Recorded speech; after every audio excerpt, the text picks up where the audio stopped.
About a month ago, Youngstown police officers were chasing down 4 juvenile suspects who had stolen a car on the city's south side. But during that pursuit, an officer slammed into the vehicle of a woman completely unrelated to the chase, totaling her car and injuring her and her child.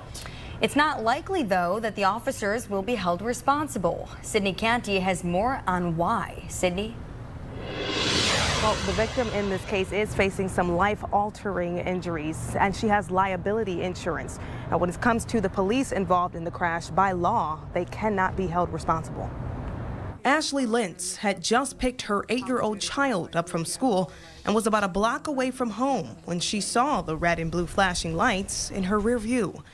It was a police pursuit heading her way. I did what you're supposed to do by law, and that was to pull over to the right-hand side of the road and stop my car. But before she knew it, the Youngstown police officer had rammed right into the back of her vehicle. I remember seeing the police officer, the gentleman, get out. I think he had a cut or blood coming on the side of his head.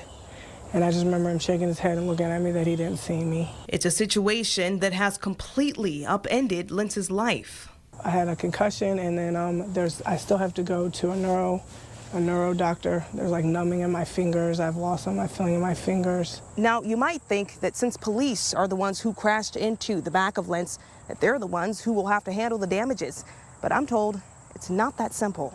Basically, in Ohio, there's a thing called political subdivision immunity, and it allows police officers to benefit from immunity, meaning they can't be sued in a civil case, unless during the chase they behaved in what's called a willful or wanton manner. Or reckless behavior, in other words. But Grimm says proving that would be an uphill battle. I don't know if that means we're supposed to just swallow our damages, but that's the way it's sounding. Life is much difficult. I just don't understand why that's okay.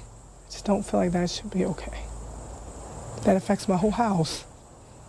Like you just devastated somebody's life pursuing juveniles, joyriding in a car. Youngstown police have declined to comment. With more local news, I'm Sydney Canty.